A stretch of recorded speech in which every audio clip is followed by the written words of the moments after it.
Bismillahirrahmanirrahim. Assalamualaikum warahmatullahi wabarakatuh. Innal hamdalillah nahmaduhu wa nasta'inuhu wa nastaghfiruhu wa nastahdihi wa na'udzu billahi min shururi anfusina wa sayyiati a'malina. May yahdihillahu fala mudilla lahu wa may yudlilhu fala hadiya lahu.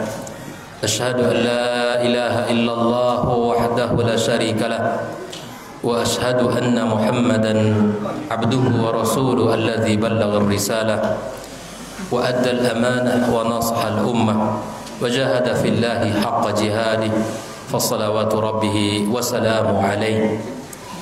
Ya ayyuhalladzina amanu ittaqullaha haqqa tuqatih wa la tamutunna illa wa antum muslimun. Subhanaka la ilma lana illa ma 'allamtana innaka antal alimul hakim. Amma ba'd. Kaum muslimin, kaum muslimat, jamaah salat maghrib dan isya, rahimanillah wa iyyakum.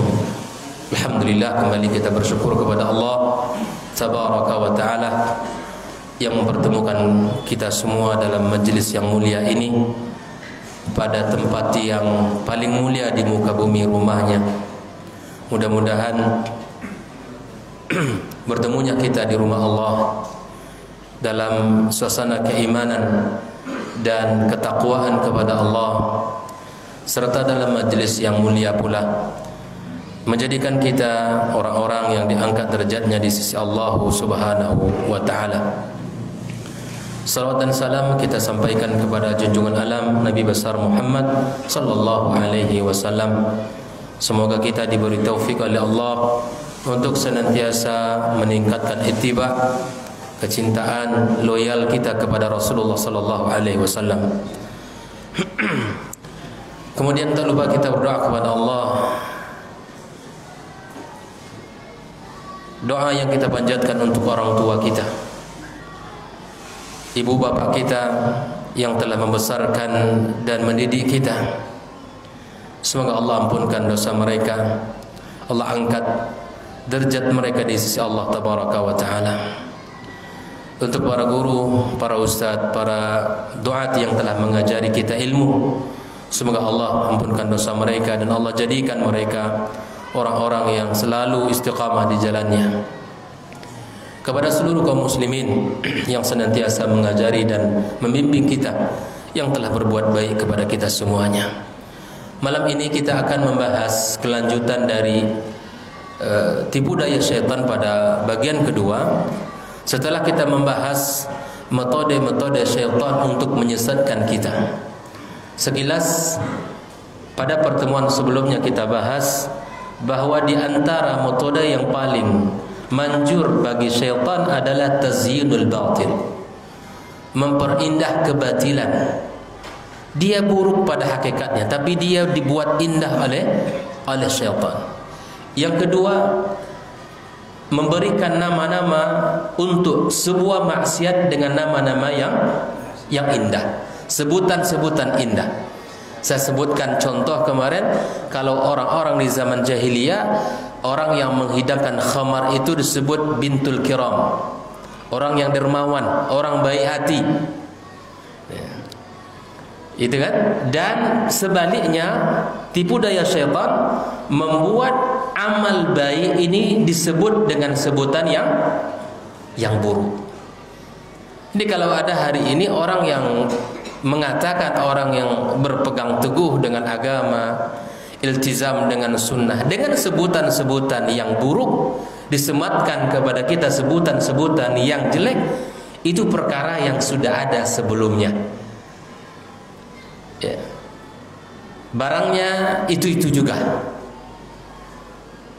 casing aja yang baru, tapi isinya itu juga disebut hari ini dengan sebutan yang luar biasa macam-macam. Maka jangan kita terpedaya dengan itu, karena sesungguhnya itu adalah tipu daya syaitan. Saya tidak akan ulang. Kita akan masuk kepada madakhilus syaitan, pintu masuknya syaitan kepada kita masing-masing. Kalau tadi secara umum bagaimana syaitan menggelabui kita, memperdaya kita, kita sudah bahas panjang lebar. Malam ini kita akan masuk pada pintu-pintu syaitan kepada diri kita. Kata para ulama, ibarat hati ini adalah sebuah benteng yang kokoh. Syaitan akan senantiasa berusaha untuk masuk kepada benteng itu, dan dia senantiasa menginginkan untuk menguasainya. Benteng tidak akan bisa terselamat kalau kita tidak tahu, pandai menjaga pintu itu dengan baik. Maka mari kita pelajari pintu-pintu masuknya syaitan ke diri kita, sehingga kita selamat dari gangguan dan godaan syaitan tersebut. Yang pertama ditulis oleh para ulama kita, al-jahlu. Ini yang paling pertama. Kebodohan itu pintu agung, pintu besar, pintu utamanya syaitan. Orang yang bodoh, seperti dikatakan oleh para ulama, annal jahila la ya'riful khaira minasyarr. Orang jahil tak bisa membedakan mana baik mana buruk. Wala sunnata minal bid'ah. Tak bisa membedakan mana sunnah mana bid'ah. Ya sama aja. Kabur bagi dia, nggak ada ukuran, nggak ada standar orang bodoh itu. Disebut pun dia tak akan mau.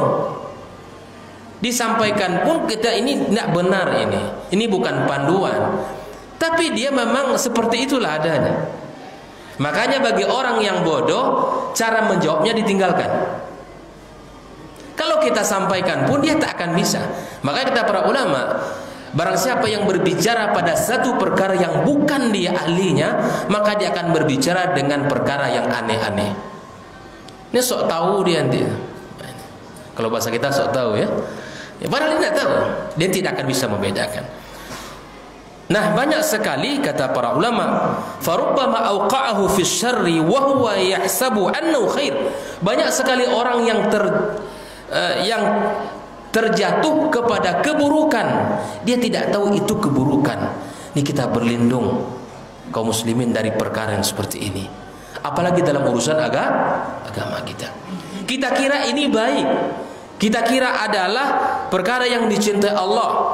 Bahkan warubbama awqa'ahu fil bid'ati wa huwa yadhunnuha sunnah. Paling parah lagi, ketika dia melakukan sebuah amalan bid'ah, padahal dikira oleh dia adalah, ini paling payah. Maka kata para ulama kita, orang yang melakukan bid'ah terus menerus itu sangat sulit untuk bertaubat. Apa sebabnya? Karena merasa benar. Merasa benar, sulit untuk diingatkan. Tapi orang yang bermaksiat, bermaksiat, kemungkaran, diingatkan akan lebih mudah untuk bertaubat kepada Allah. Dia tahu ini maksiat, tapi kalah oleh hawa nafsunya. Diingatkan bisa jadi hidayah masuk. Tapi orang yang berpegang teguh kepada amalan itu bid'ah, sulit sekali kita untuk mungkin bisa berkelahi dengan kita. Diingatkan pun dia akan ngotot kalau itu adalah amalan sunnah. Nah, inilah bahaya jahil. Ketahuilah bahwa jahil itu pintu gerbangnya syaitan. Wa bihadza yakunu minal khasirin, kata Allah. Dengan itulah dia akan menjadi orang yang merugi di hari kiamat. Kalau Allah katakan, qul hal nunabbiukum bil akhsarina a'mala. Maukah kalian aku tunjukkan, kata Allah. Ini Allah yang mengatakan ini. Siapa mereka al-akhsarina a'mala? Orang-orang yang rugi dari sisi amal. Allah sudah katakan dalam firman-Nya, alladzina dhalla sa'yuhum fil hayatid dunya. Yang merugi itu nanti di hari kiamat kelak orang-orang yang usahanya itu sesat. Usaha-usaha di dunia ini adalah melenceng. Wahum yahsabuna annahum yuhsinuna sun'a. Lebih parah, mereka mengira itu amalan-amalan wah, ini paling bahaya. Banyak-banyak kita berdoa kaum muslimin agar kita terjaga dari perbuatan yang seperti ini. Orang ini merugi kaum muslimin, tapi dia mengira itu adalah baik, mengira amalannya amalan sangat dianjurkan, dan itu amalan yang sesat dan tidak akan berguna baginya di hari kiamat kelak. Disebutkan oleh para ulama kita, wal jahlu yatmisul qalb. Kebodohan itu akan menutup hati kita. Wa ya'mil basira, dia akan menutup mata kita, membutakan mata kita. Yang bodoh tidak akan bisa membedakan mana yang sunnah, mana yang bid'ah. Makanya kata para ulama, kenali sunnah, engkau akan tahu bid'ah. Jangan cari yang selain itu dulu. Karena ketika bid'ah disenangi, maka sunnah itu sulit untuk dicintai. Itu rumusnya. Cari perkara sunnah, dengan mudah kita akan mengenal yang jadi itu rumusnya itu. Oleh itu kaum muslimin kaum muslimat rahimakumullah, wa min huna yakunul jahilu lisyaitani ghardan, menjadi tujuan utama syaitan, fa yuwajjihu ila sihami syubhat wasumumis syahwat, dia akan giring kita kepada anak panah syubhat dan racun-racun syahwat. Akan tergelincir kita ke sana dibuatnya. Fayurdihi qatil hawa asiratus syahwa, kita akan menjadi dibunuh oleh hawa nafsu kita, dan kita akan menjadi tawanan syahwat kita. Fa idza wasala ila tilkal ghayah, apabila sampai pada titik tersebut, pada tujuan tersebut, ittakhazahu syaitanu jundan, dia akan menjadi bala tentaranya syaitan. Yansuru bihil fasad fil ardi, dia akan menyebarkan keburukan di muka bumi ini. Karena dia mengira itu baik, disebarkan keburukan itu. Fa yasuddu bihin nas anil haq, tidak cukup dia jatuh kepada kemungkaran, tapi dia akan menghalangi orang dari kebenaran. Wah, itu Pak. Wa yasiru min hizbis syaitan, lalu kemudian dia akan menjadi golongan dan kelompok-kelompoknya syaitan. Ala inna hizbas syaitani humul khasirun, ketahuilah kelompok-kelompok syaitan itu orang-orang yang merugi. Ini kaum muslimin kaum muslimat rahimakumullah, saya akan nukilkan beberapa perkataan para ulama. Ya, di antaranya orang-orang yang jahil ini, mereka akan lebih mudah masuknya apabila di dalam bab ilmu mereka tertutup. Bahkan nanti akan banyak syubhat-syubhat yang disampaikan oleh para ulama kita, ya, bahwa ketika kita nanti belajar, nanti kita tidak bisa mengamalkan ilmu kita, maka kita akan menjadi hujah ilmu itu bagi kita dari kiamat. Itu syubhat-syubhat, ya. Andai ada bisikan-bisikan di antara kita ingin belajar, duduk dan majelis ilmu, ada bisikan, nanti kalau kamu tahu hukumnya, kamu tak mengamalkan, nanti ilmu itu akan menjadi bala bagi kamu. Itu waswas syaitan. Buang tepis dia. Duduklah. Makanya kata para ulama, kami belajar ilmu di awalnya bukan karena Allah, tapi ilmu yang benar itu akan mengawal kita kepada kebaikan. Paham ya? Di awal ada sebagian tidak menuntut ilmu untuk Allah, tapi karena ilmu yang benar yang didengarnya, sumbernya benar, kemudian dipahami dengan cara yang benar, maka ilmu itu akan mengarahkan kepada kebenaran. Maka tak ada rugi kita masuk dalam majelis ilmu itu. Apapun bisikan-bisikan, mungkin kita duduk dengan anak-anak kita, dengan keluarga kita, menghabiskan waktu bersama sahabat-sahabat kita, atau mungkin syubhat yang paling tinggi itu tadi. Nanti kalau kamu tahu ilmu, kamu tak bisa mengamalkan maksimal, nanti kamu akan menjadi orang yang paling, ya, sengsara di hari kiamat kelak. Itu syubhat.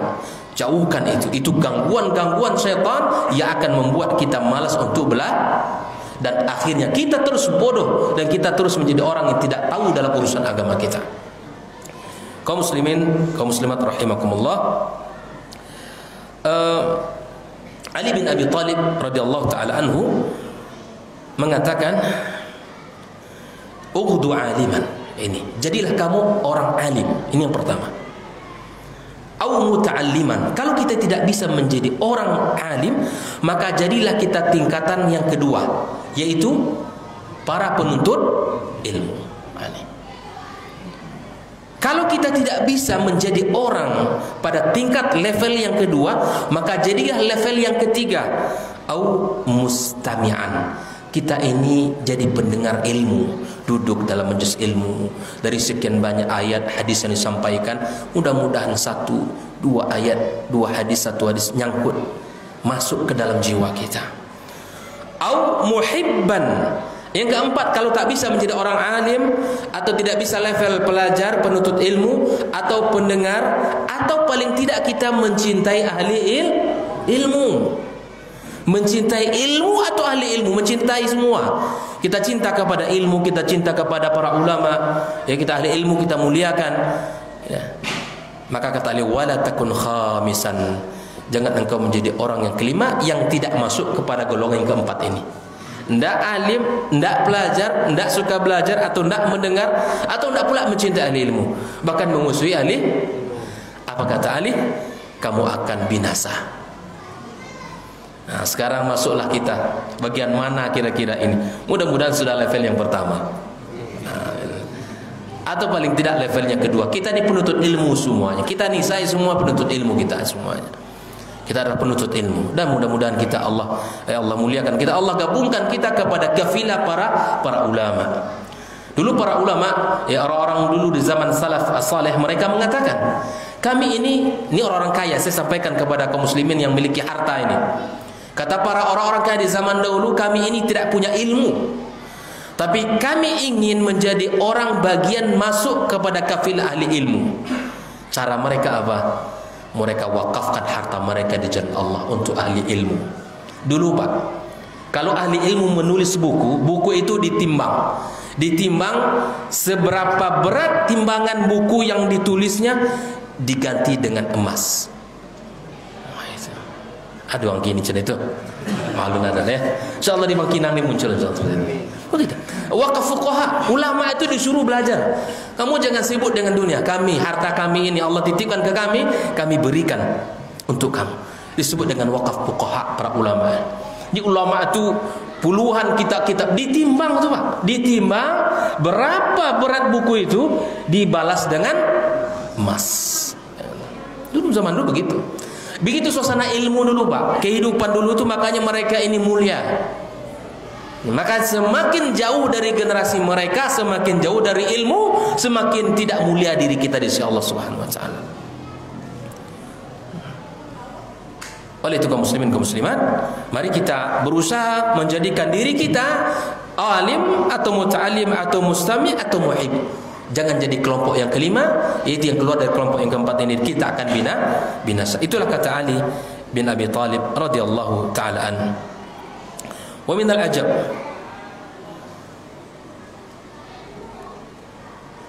ada seseorang mengatakan kepada Abi Hurairah radhiyallahu taala anhu, "Uridu an ata'allama al-ilma wa akhafu an udayyi'ahu." Kata seorang ini kepada Abu Hurairah, "Wahai Abu Hurairah, saya ingin belajar, tapi saya takut kalau belajar itu saya sia-siakan ilmu saya. Saya tak bisa mengamalkannya. Saya tak bisa membawa ilmu saya dalam kehidupan saya." Ini kata seseorang kepada siapa? Abu Hurairah. Faqala kafa bitarkil ilmi idha'atu. Wahai saudaraku, kata Abu Hurairah, engkau dengan meninggalkan belajar itu sama saja engkau menyanyiakan ilmu. Makanya kata para ulama, saya sampaikan lagi, talabnal ilma li ghairillah fa'abal ilm ay yakuna illa lillah. Ilmu kalau dipelajari dengan benar, sumbernya benar, dipahami dengan cara yang benar, insya Allah ilmu itu akan mengarahkan kita kepada kebaikan, akan membimbing kita kepada Allah, akan mengawal hari-hari kita menuju Allah Subhanahu wa taala. Maka teruslah kita belajar, semangati diri kita, ya, ramaikan majelis ilmu, ajak saudara-saudara kita untuk senantiasa belajar ilmu tersebut. Wa min al-ajab anna asy-syaitana yukhayyal li ba'dil juhali annahu 'alim wa hadha muntaha at-talbis. Sungguh mengagungkan, sungguh aneh dalam kehidupan orang jahil bahwa setan membuat dia menghayal, bisa menghayal bahwa dia itu orang alim. Setan itu membayangkan dirinya, ya, membayangkan laki-laki ini dia itu orang alim. Ini paling parah tingkatannya. Dia bodoh tetapi mengira dia dirinya alim. Wa hadza, kata para ulama, muntahat talbis. Ini puncak tipu daya. Puncaknya, ya. Wa qimmatul ghurur, puncak ketertipuan kita. Ini puncaknya. Kalau ada orang yang jahil tapi nyos mengatakan dirinya itu alim. Ini puncak tertipunya seseorang dalam urusan ini. Oleh ikhwani, ya, ada orang yang disebutkan oleh para ulama kita Al-Khalil Ibn Ahmad, an-nas min haitsul ilm ila arba'ati aqsam. Manusia berdasarkan ilmu dibagi kepada 4. Rajulun yadri, laki-laki yang tahu, wa yadri annahu yadri, laki-laki yang tahu, yang sadar bahwa dirinya tahu, bahwa dirinya tahu. Ini bagus ini, itu ya. Laki-laki yang sadar, rajulun yadri annahu yadri, dia sadar kalau dia tahu. Itu yang pertama. Fadzalika alimun fas'alu, itu orang alim, tanyakan ke dia urusan agama. Wa rajulun yadri, yang kedua ini laki-laki yang tahu, yang sadar, wala yadri annahu yadri, ya, dan dia tidak sadar kalau dia ini tahu. Sebetulnya dia tahu tapi dia tidak sadar. Fadzalika nasun fadzakiru, fadzalika nasin fadzakiru, itu orang yang lupa maka ingatkan. Sungguh dia tahu tetapi karena ya, itu sifat manusia, lalai dan lupa, maka ingatkan dia. Wa rajulun la yadri wa yadri annahu la yadri, ada orang yang tidak tahu, yang tidak berilmu, dan annahu la yadri wa yadri, dan dia tahu bahwa dia tidak tahu. Faham? Laki-laki yang tidak berilmu, ya, dan dia tahu bahwa dia tidak berilmu. Fadzalika mustarsyid fa'allimu, itu orang yang mencari petunjuk, ajari dia. Ini kan sering kita dapatkan kaum muslimin di jalan atau di mana saja di kehidupan kita, dia memang tahu ini, sadar saya ini orang yang dulu tidak belajar agama, dan dia tahu, sadar pula bahwa dia memang tidak tahu. Dua sifat dia memang tidak berilmu, dan dia sadar kalau dia itu tidak. Fadzalika mustarsyid fa'allimu, ini orang yang mencari petunjuk, mencari agama, mencari hidayah, ajari dia. Dan kita bersabar kepada orang seperti ini. Wa rajulun la yadri wa la yadri annahu la yadri, ini puncaknya yang paling susah ini. Laki-laki yang tak berilmu dan dia tidak tahu kalau dia tidak. Nah, ini bahaya ini. Fadzalika jahilun farfudu, itu orang jahil, tolak dia. Dia tidak tahu, dan masalahnya dia tak tahu pula kalau dia ini tidak. Ini sok-sok tahu namanya. Ini orang jahil kata para ulama, maka orang ini tinggalkan. Tak perlu kita untuk bersamanya. Kaum muslimin rahimakumullah. Saya tak akan panjangkan lagi pembahasan yang pertama ini. Yang kedua, pintu syaitan yang kedua adalah al-ghadab. Pintu syaitan yang kedua adalah al-ghadab, yaitu marah. Sifat marah itu akan bisa melumpuhkan akal sehat kita kaum muslimin. Marah itu akan menghilangkan akal sehat kita. Apabila akal sehat kita hilang, maka benteng kita ya lemah, lalu kemudian syaitan akan sangat mudah masuk kepada jiwa kita. Maka itu kaum muslimin, kaum muslimat, di sini disebutkan asy-syaitanu yal'abu bil ghadban kama yal'abul atfalu bil qurra.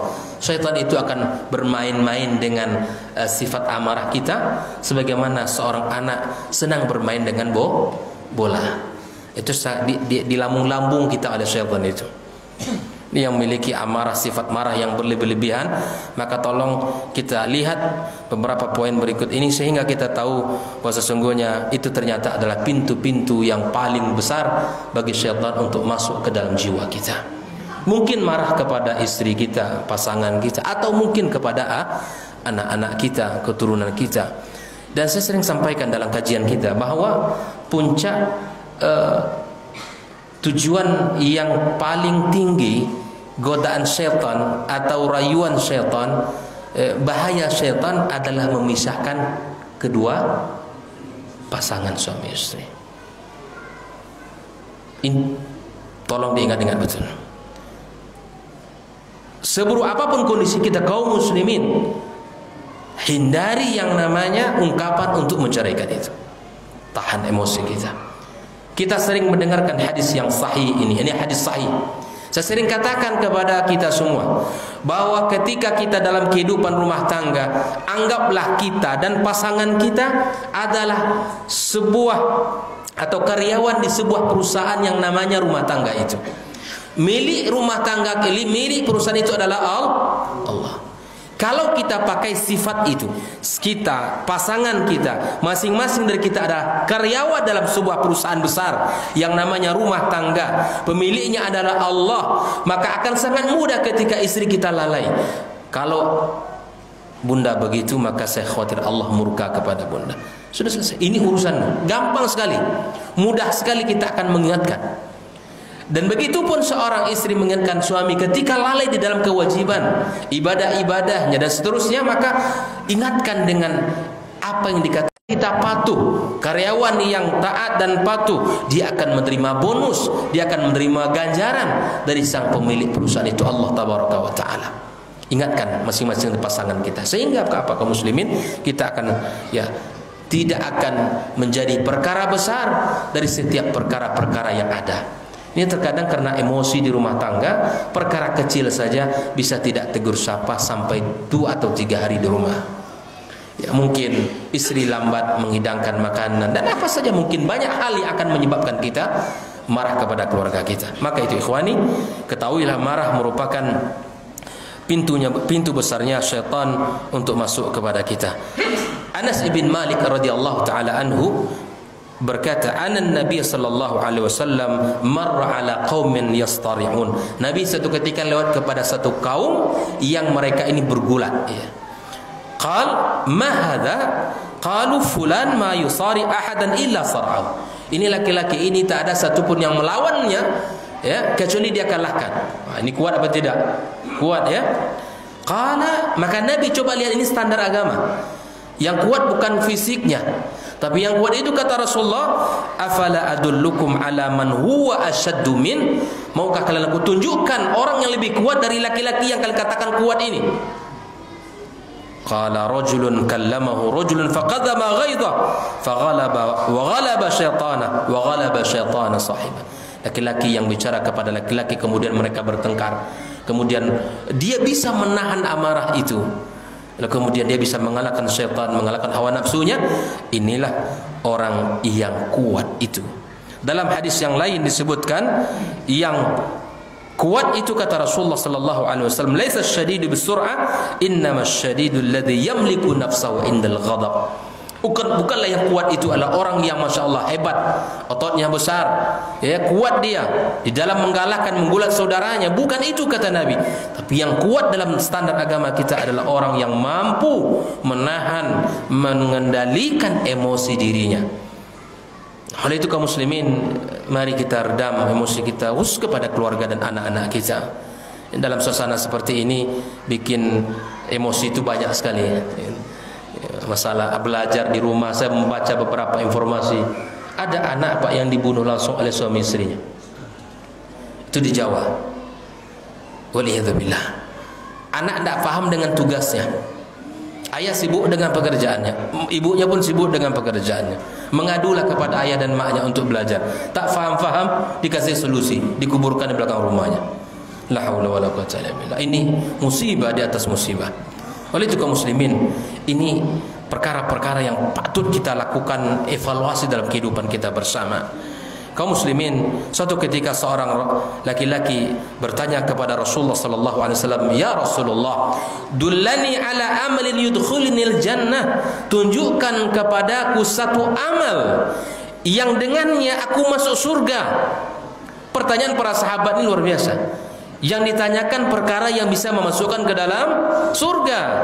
Qala Rasulullah sallallahu alaihi wasallam, la taghdab walakal jannah. Saya ulangi, la taghdab walakal jannah. Jangan marah kata Nabi, bagimu surga. Hadis ini diriwayatkan oleh para ulama kita dan dalam kitab Al-Hafidz Al-Munziri, dan dijelaskan oleh para ulama dalam banyak penjelasannya bahwa marah itu adalah kebaikan yang menahan amarah merupakan berbalas surga. Dalam hadis yang lain Abu Hurairah radhiyallahu taala anhu meriwayatkan anna rajulan qala lin Nabi sallallahu alaihi wasallam ya Rasulullah ausini. Ini wasiat, minta wasiat kepada Nabi. Qala la taghdab. Faraddada miraran. Dia bertanya terus, meminta terus, berulang kali meminta kepada Rasulullah agar diberikan wasiat. Nabi mengatakan la taghdab, jangan engkau marah. Ini menunjukkan kaum muslimin bahwa marah ya bukanlah perkara yang terpuji dalam urusan agama kita. Tapi para ulama membagi amarah itu ya.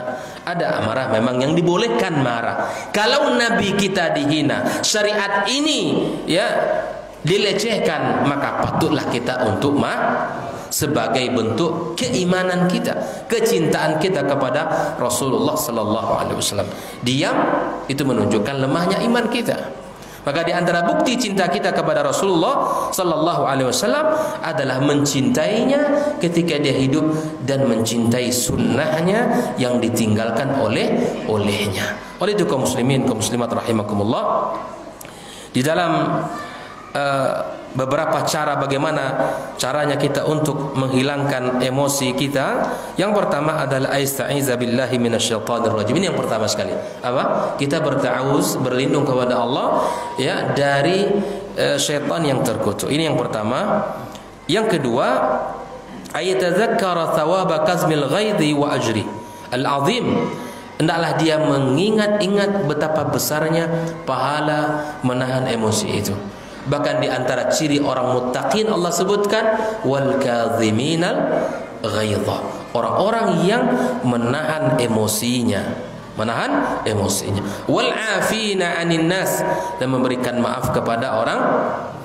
Imam Ibnu Katsir menjelaskan kenapa didahulukan wal kadhiminal ghaidha wal afina 'anin nas, karena biasanya ya orang-orang yang bisa memaafkan orang lain itu dia akan mudah untuk menahan emosinya. Makanya wal kadhimin itu didahulukan.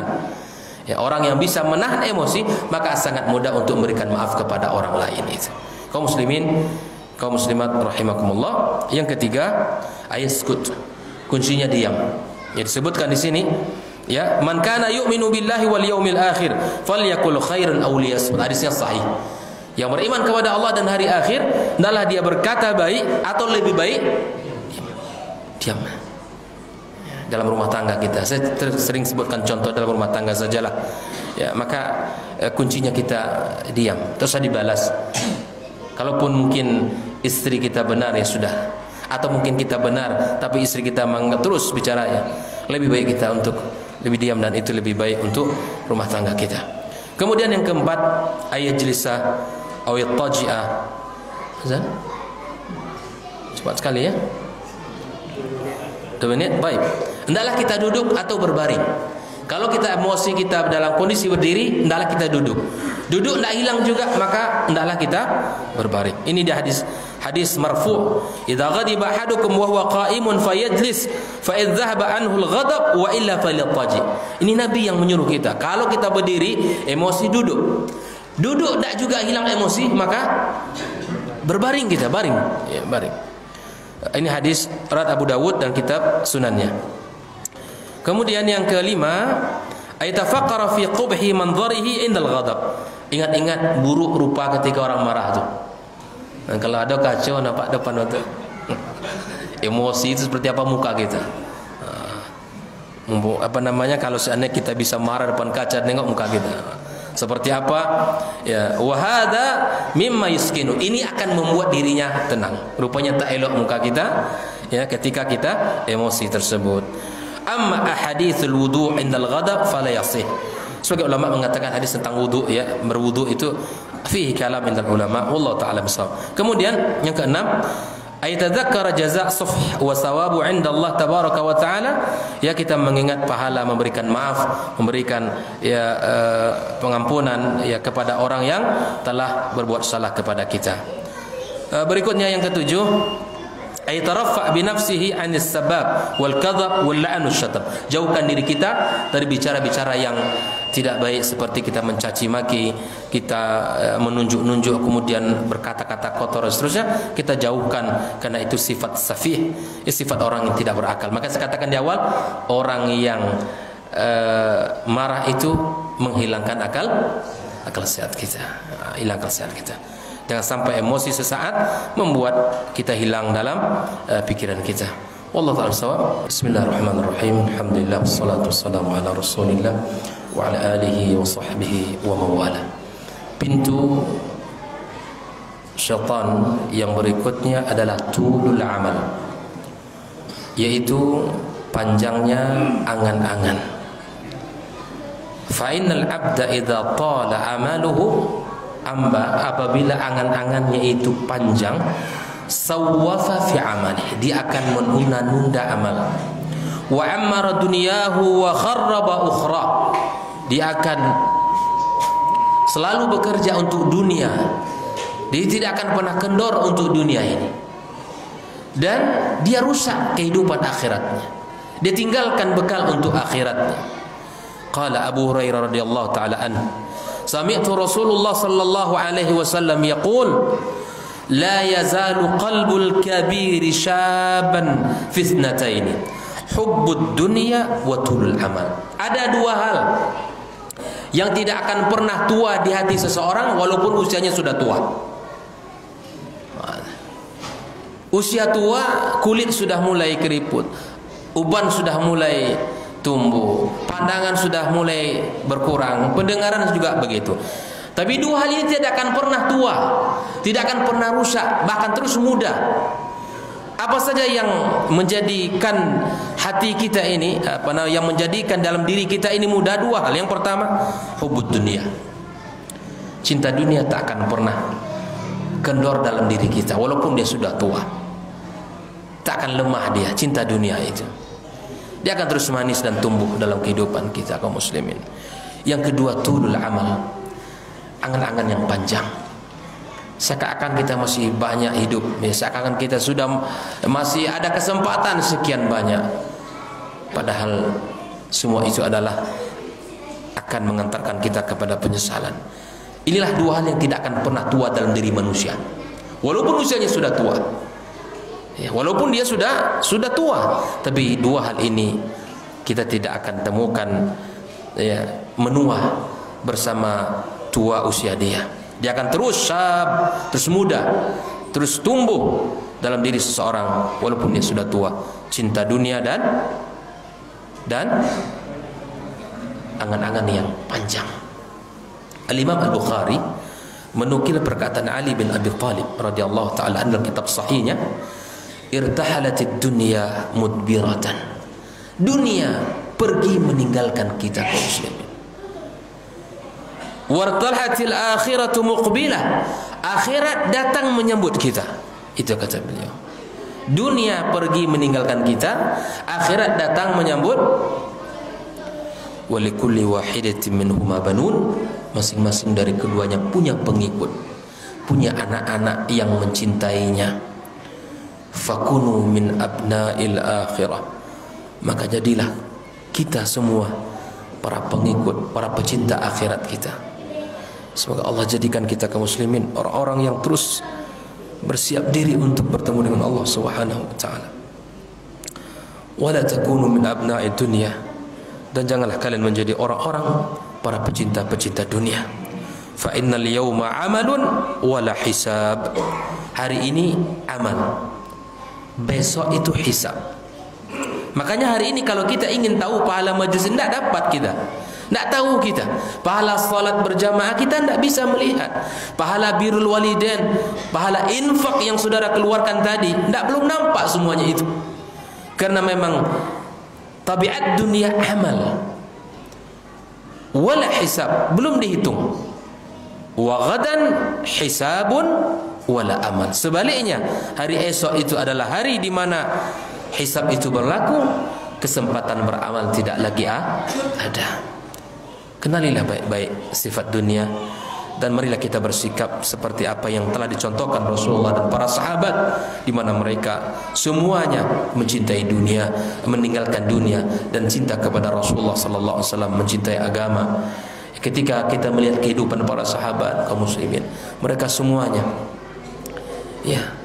menghabiskan hari-hari mereka, harta mereka, bahkan jiwa mereka untuk agama Allah tabaraka wa taala. Kita ini orang-orang yang Allah berikan kepada kita kesempatan. Mari kita gunakan. Mari kita lihat perkataan Al-Hasan Al-Basri. Kata beliau begini, naharuka dhaifuka, siang hari itu adalah tamumu. Hari yang kita sambut insyaallah besok pagi, naharuka dhaifuka, itu adalah tamumu. Fa ahsin ilaih, hendaklah kamu berbuat baik kepada tamumu itu, kepada hari yang kita ada padanya, yang kita lewati tersebut. Fa innaka in ahsanta ilaihi irtahala bihamdik. Kalau engkau sambut tamumu dengan baik di hari itu, maka dia akan pergi dengan memujimu. Apa maksudnya? Kalau hari kita itu kita isi dengan kebaikan, hari itu diisi dengan amal, ya, maka kemudian dia akan pergi dengan memuji kita, pergi dengan meninggalkan pujian untuk kita. Wa in asa'ta ilaihi, jika engkau tidak sambut tamu itu dengan baik, ya, irtahala bidzammika, maka tamu itu akan mencelamu. Tak baik dia rupanya, orangnya tidak menghormati tamu. Wa kadzalika lailatuk, begitupun malammu, kata Hasan Al-Basri. Ulama tabi'in yang sangat terkenal luar biasa, Hasan Al-Basri luar biasa dengan nasihat-nasihatnya, bahwa hari itu adalah tamu kita. Jika kita berbuat baik kepada tamu kita, dia akan pergi meninggalkan kita dengan memuji kita. Tapi ketika hari itu kita habiskan dengan sesuatu yang sia-sia, maka dia akan meninggalkan kita dengan mencela kita. Kaum muslimin, Hasan Basri juga menyebutkan dalam ungkapan yang lain, innama anta ayyam, hari kamu adalah gabungan beberapa hari saja. Itu nasihat yang sangat mahal. Fa in dhahaba yaumun dhahaba ba'du, kalau satu hari sudah meninggalkan kita kaum muslimin, maka hilanglah satu hari itu dalam kehidupan kita. Tak mungkin kita balik ke belakang, tak mungkin kita akan mengejarnya kaum muslimin. Ini makna yang sangat dalam sekali agar kita berbekal dalam kehidupan kita ini. Ikhwani wa akhwati fillah, hafizakumullah, dalam sebuah syair disebutkan, inna lanafrahu bil ayyami naqta'uha, kita gembira dengan hari-hari yang kita lewati. Wa kullu yawmin madha biyudni minal ajal, setiap hari yang kita lewati, hari itu mengantarkan kita kepada ajal kita. Fa'mal li nafsika qabla al-mauti mujtahida, maka beramallah untuk dirimu dengan sungguh-sungguh sebelum kematian tiba. Fa innamar ribhu wal khusranu fil amal, ukuran beruntung atau rugi itu akan ditimbang dari sisi amal. Semakin banyak beramal, semakin beruntung dia. Semakin sedikit beramal, semakin merugi dia. Maka pahami konsep ini kaum muslim, standar Islam di dalam untung dan rugi itu. Tidak hanya pada urusan harta benda, tidak hanya pada kekayaan, tapi pada amal-amal yang kita kumpulkan, yang kemudian kita harapkan nanti balasan dari Allah Tabaraka wa Ta'ala. Kita duduk semua di sini kaum muslimin untuk mencari bekal kita, untuk mencari bekal kita. Bersama kita duduk dalam majelis ini, kita berharap ridha Allah, naungan Allah. Allah memuji kita semuanya. Allah gabungkan kita dalam majelis ini adalah semua usaha yang sangat luar biasa. Semoga Allah Tabaraka wa Ta'ala terima kita semua dalam kebaikan. Ikhwani, nasihat Abdullah bin Umar radhiyallahu ta'ala anhu yang masyhur, yang sering kita sampaikan dalam majlis-majlis kita. Akhadha Rasulullah SAW bimankibi, Nabi memegang pundakku, kata Abdullah. Faqala kun fid dunya ka'annaka gharibun aw 'abirun sabil. Jadilah kamu di dunia ini seperti seorang gharib yang asing. Orang asing, perantau, dia tidak akan sibuk kecuali apa yang menjadi tujuannya.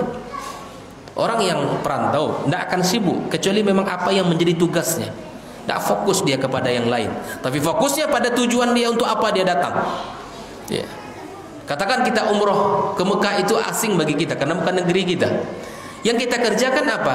Sehari-hari kita ke masjid, tilawah, berjamaah, tawaf, kita bisa ke raudhah, bisa ke multazam, ya. Semoga suatu saat kembali normal, ya, ya kondisi kita, dan bisa kita kembali lagi yang punya kemampuan untuk bisa umroh. Ya, hari ini biaya umroh bukan sedikit, sampai 36 juta. Ya, sampai di sana kita tak boleh dulu, harus karantina 3 hari. Ya, ini cerita kawan-kawan yang sudah berangkat. Ya, kalau 3 hari sudah selesai dilewati, umroh 3 jam saja, kembali ke hotel, dan tidak dibolehkan untuk sementara waktu untuk ke haram.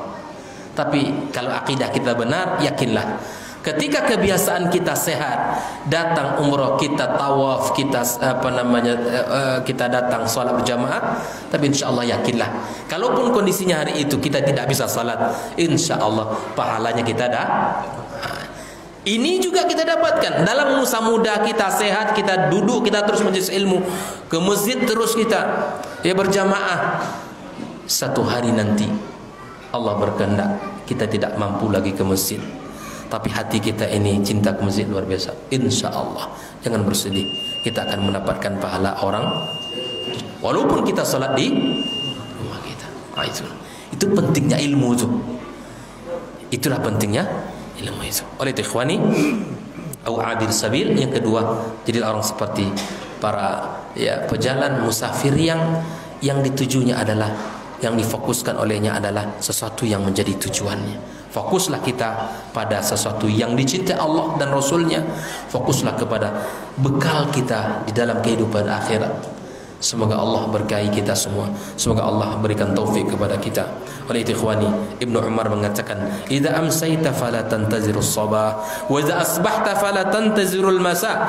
Jika engkau berada di sore hari, maka jangan tunggu esok. Dan jika engkau berada di pagi hari, maka jangan tunggu sorenya. Wa khudh min sihatika li maradik, ambil bekal ketika sehat untuk menjemput masa sakit kita. Wa min hayatika qabli mautik, masa hidup sebelum datang kematian kita. Ini nasihat-nasihat mahal untuk kita semua kaum muslimin dari Rasulullah, para sahabat-sahabat yang mulia. Semoga Allah sekali lagi berikan kepada kita taufik untuk menjalankan semua ini, ya, untuk kita bisa mengamalkan dalam kehidupan kita. Wallahu taala alam shawab. Saya minta maaf yang sebesar-besarnya.